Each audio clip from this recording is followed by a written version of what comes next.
అదిరిందా? ఎర్రగా తీసే ఒక్క అమ్మ. సామర్లకోట బజార్ రోడ్ లో నిర్మితమగు సొరంగబాట ప్రారంభోత్సవానికి విచ్చేసిన రైల్వే మినిస్టర్ శ్రీ కృష్ణమూర్తి గారిని సాదర. ఏంటప్పిగా ఇక్కడున్నావు? నేను మేరుతో సామర్లకోట వచ్చాను కృష్ణ. సామర్లకోట ఏంటి విశేషం? ఏంటి విశేషమా? మీ ఇల్లు కూల్చేసేలా ఉన్నారు కమల్. అక్కడ రైల్వే ప్రాజెక్ట్ కి శంకుస్థాపన జరుగుతుంది. వదిలే అప్పలరాజు, ఏం జరిగినది మన మంచికే. దేవుడు చూసుకుంటాడులే. దేవుడా? హలో,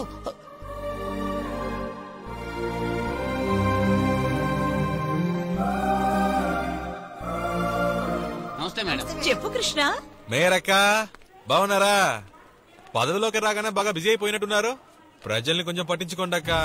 ఏంటి కృష్ణ అలా మాట్లాడతావు? నేను అటువంటి మనిషినా? మరేంటక్క, పదవిలోకి వచ్చి వారం అవుతోంది. ప్రజల కోసం ఏం చేశారు? ఏం చెయ్యాలో నువ్వు ఫిక్స్ అయిపోయావు. నువ్వే చెప్పు. మనల్ని అడిగితేనేగా చెప్పగలం. ప్రభుత్వానికి సొంతమైన స్థలాల్ని సిటీలో చాలా మంది ఆక్రమించుకున్నారు. వాటన్నిటినీ కార్పొరేషన్ చేజిక్కించుకోవాలి. అది విఐపీదైనా సరే, వివిఐపీదైనా సరే. ఉక్కు పదంతో తొక్కి పారేయాలక్క.